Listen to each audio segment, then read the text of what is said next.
The Flea's Sneeze, written by Lynn Downey and illustrated by Carla Firehammer.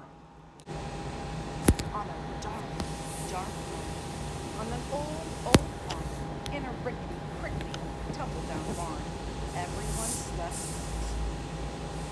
Rat, a cat, a black-eyed bat, a cow, an owl, a feathered fowl, a dog, a hog, an old barn frog.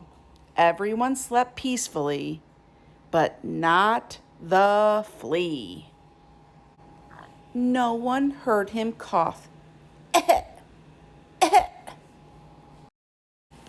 Not even the mouse he used for a house, or the rat, or the cat, or the black-eyed bat, or the cow, or the owl, or the feathered fowl, or the dog, or the hog, or the old barn frog. They all slept peacefully, but not the flea. No one heard him sniffle. Not even the mouse he used for a house, or the rat, or the cat, or the black-eyed bat, or the cow, or the owl, or the feathered fowl, or the dog, or the hog, or the old barn frog. They all slept peacefully, but not the flea. No one heard his garbled plea. Did anybody have a tissue for me? Not even the mouse he used for a house, or the rat, or the cat, or the black-eyed bat, or the cow, or the owl, or the feathered fowl, or the dog, or the hog, or the old barn frog. They all slept peacefully, but not the flea. Then suddenly, before he could cover his snoot, achoo! It scared the rat, who cried, boo-hoo, and woke the cat, who hissed, meow.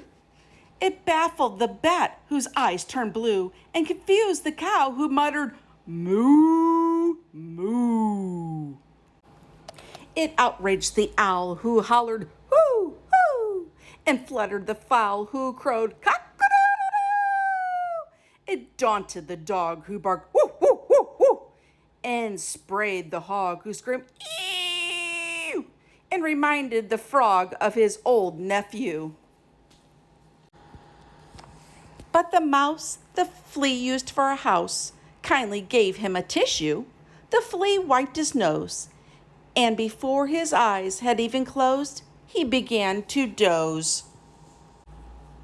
For all the rest of that dark, dark night, on the old farm, in the rickety, tumble-down barn, everyone slept peacefully.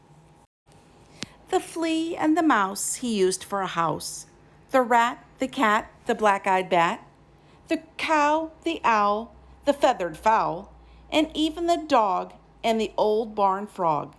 Everyone slept just like a log, except the hog.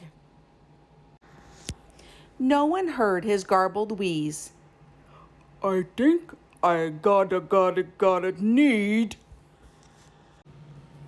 Our story today was read to you by Mrs. Endsley and Ruby. Thanks for listening. I hope you liked it.